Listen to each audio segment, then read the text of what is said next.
نظام عمل کی پابند ہیں اور سب اپنے اپنے کاموں میں لگے ہوئے ہیں۔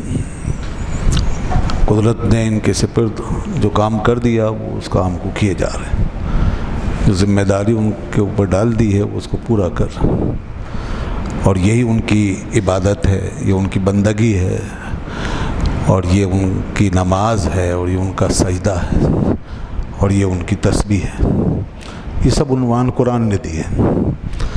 اللہ نے فرمایا وَإِن مِّن شَيْءٍ إِلَّا يُسَبِّحُ بِحَمْدِهِ، کوئی شے ایسی نہیں ہے دنیا میں کہ جو اللہ کی تسبیح نہ کر رہی، اس کی حمد کے ساتھ۔ اللہ فرماتا ہے کہ وَلِلَّهِ يَسْجُدُ مَن فِي السَّمَاوَاتِ وَالْأَرْضِ، آسمان و زمینوں میں جو کچھ بھی ہے وہ سب اللہ کو سجدہ کر رہے ہیں، سب سجدہ کر رہے ہیں، سب تسبیح کر رہے ہیں۔ اللہ فرماتا ہے کہ قد علم کل صلاتہ و تسبیحہ، ہر شے جو ہے وہ اپنی نماز اپنی تسبیح کو جانتے ہیں۔ تو ایک نظام ہے جو ان چیزوں پر مشتمل ہے۔ اللہ نے یہ نظام اپنے حکم سے قائم رکھا ہوا ہے اور وہ اس کو چلا رہا ہے، اور ہر چیز ہر وقت، ہر چیز جو ہے ایک ایک چیز ہر وقت اللہ سے حکم لے رہی ہے اور اس کے حکم پر عمل پیرا ہے۔ تو جس طرح حکم، جب تک حکم ملتا رہتا ہے، اشارہ ہوتا رہتا ہے، وہ شے اپنا کام کرتی رہتی ہے، اور جس وقت حکم رک جائے گا اس وقت اس چیز کا کام بند ہو جائے گا۔ یہی وجہ ہے کہ انسان جو ہے کائنات کے نظام کو درم برم نہیں کر سکتا، وہ سورج کو روک نہیں سکتا، وہ چاند کو کہیں گھما نہیں سکتا، وہ دن اور رات کا نظام بگاڑ نہیں سکتا۔ انسان بے بس ہے، اس لیے کہ یہ کائنات براہ راست اللہ رب العزت سے حکم لے رہی ہے۔ جن چھوٹی چھوٹی باتوں میں انسان کو اختیار ہے اور وہ کہیں گڑبڑ کر رہا ہے اور وہ اپنے تصرف سے کام لے رہا ہے، اس میں بھی انسان کو محض دھوکہ ہے کہ اس نے بذات اس میں کوئی کام کر دکھایا اور خدا کو اس چیز میں چیلنج کر دیا۔ ایسا ہرگز نہیں، خدا کو کوئی چیلنج نہیں کر سکتا۔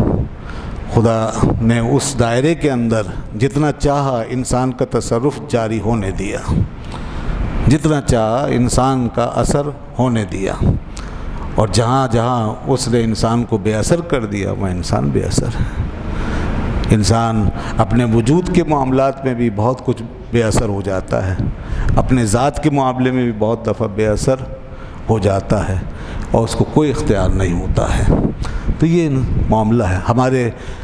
ہمارے حلق سے ایک لقمہ جب اندر چلا جاتا ہے تو اب وہ ہمارے بس میں نہیں ہوتا، اس پہ ہمارا کوئی اختیار نہیں ہوتا۔ ایک گھونٹ پانی کا جب ہم اتار لیتے ہیں اندر چلا جاتا ہے تو اب اس پر ہمارا کوئی اختیار نہیں ہوتا۔ یہ اندر سارا نظام اللہ کے حکم سے چل رہا ہوتا ہے۔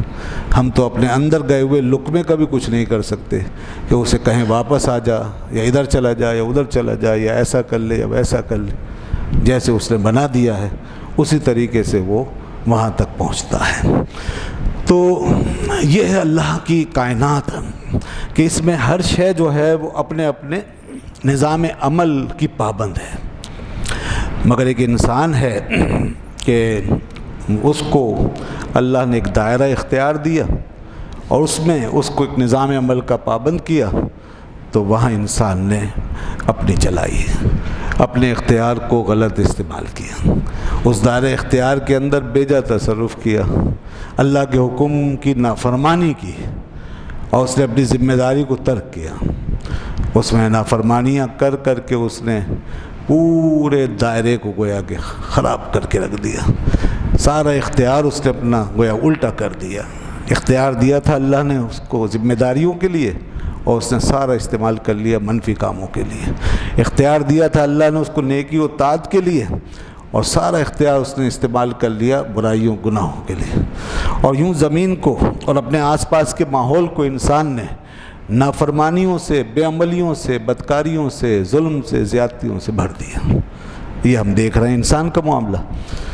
ورنہ جیسے میں نے پہلے عرض کیا کہ ایک چیونٹی بھی جو ہے وہ اللہ کے نظام عمل کے تحت چل رہی ہے، اور وہ بھی کہیں ایک حرکت بھی اس کے متعین کردہ نظام سے ہٹ کے نہیں کر رہی۔ انسان ہی واحد مخلوق ہے جو یہ سب کچھ کر رہا ہے۔ اب ہم دیکھتے ہیں کہ دنیا کی کوئی شے جب اپنے نظام عمل سے ہٹتی ہے یا ہٹے تو تباہی مچ جائے، ایسا ہے نا، تباہی مچ جائے گی، دنیا رک جائے گی، یہ کارخانہ ہستی تباہ و برباد ہو جائے گا۔ مگر انسان اتنی کچھ خرابیاں پیدا کر رہا ہے، اتنی بدعملیوں میں پڑا ہوا، اتنی کوتاہیاں برت رہا ہے، پھر بھی دنیا قائم ہے، پھر بھی انسان جی رہا ہے، پھر بھی اس کا نظام چل رہا ہے، پھر بھی اس کا سسٹم چل رہا ہے، اس کا گھر بنا ہوا ہے، اس کے خاندان آباد ہیں، اس کی سوسائٹی قائم ہے، اس کا معاشرہ قائم ہے اور چل رہا ہے۔ حالانکہ انسان نے اس معاشرے کو، اس ماحول کو برائیوں سے بھر دیا اور نافرمانیوں سے بھر دیا۔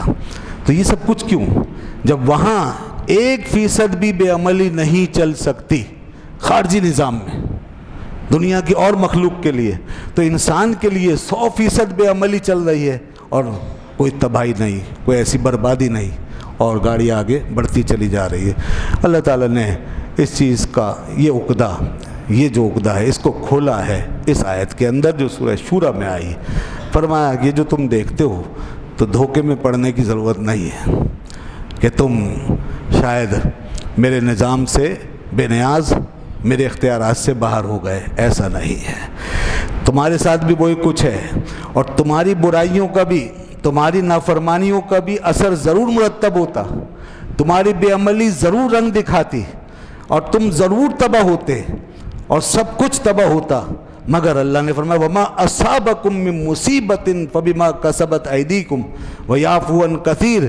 بات یہ ہے کہ اللہ اپنی طرف سے تمہاری بے عملیوں کو معاف کرتا رہتا ہے، درگزر کرتا رہتا ہے، وہ اپنی طرف سے پکڑتا نہیں ہے، وہ فوراً اس کا نتیجہ نکال کے تمہارے سامنے نہیں رکھتا۔ کوئی اور شے اگر ایسا کرتی ہے تو اس کا نتیجہ فوراً سامنے آ جائے، لیکن تم کرتے ہو تو فوراً تمہاری برائی کا نتیجہ سامنے نہیں آتا، اس لیے کہ وہ اس وقت تمہارے ساتھ درگزر سے کام لے رہا ہے، اس وقت، آگے کے لیے نہیں، اس وقت درگزر سے کام لے رہا ہے۔ اس وقت اگر وہ تمہیں پکڑنا شروع کر دے تو وہ دوسری جگہ فرماتا ہے تمہارا زمین پہ چلنا مشکل ہو جائے، تمہارا زمین پہ چلنا پھرنا اور ایک سانس لینا بھی مشکل ہو جائے، تمہاری زندگی گزرنا مشکل ہو جائے۔ وَيَعْفُو عَن كَثِيرٍ۔ اور پھر اس کے بعد پھر جتنی بھی تم پر مصیبتیں آ رہی ہیں، اب اس عفو و درگزر کے باوجود جو تم پہ مصیبتیں آ رہی ہیں، تکلیفیں آتی ہیں، بیماریاں آتی ہیں، پریشانیاں آتی ہیں، بے برکتیاں آتی ہیں، تو یاد رکھنا یہ سب کچھ تمہاری بے عملی ہی کی وجہ سے ہوتا ہے۔ فرمایا یہ تمہاری بے عملی کی وجہ سے، تمہارے گڑبڑ کرنے کی وجہ سے ہوتا ہے، ورنہ ایسا نہیں ہے کہ اللہ تعالیٰ تمہیں بلا وجہ ستا رہا ہے، بے وجہ تمہیں تکلیف دے رہا ہے۔ اس نے تو فرمایا کہ وہ تمہیں عذاب دے کے کیا کرے گا، تو فرمایا کہ وَمَا أَصَابَكُم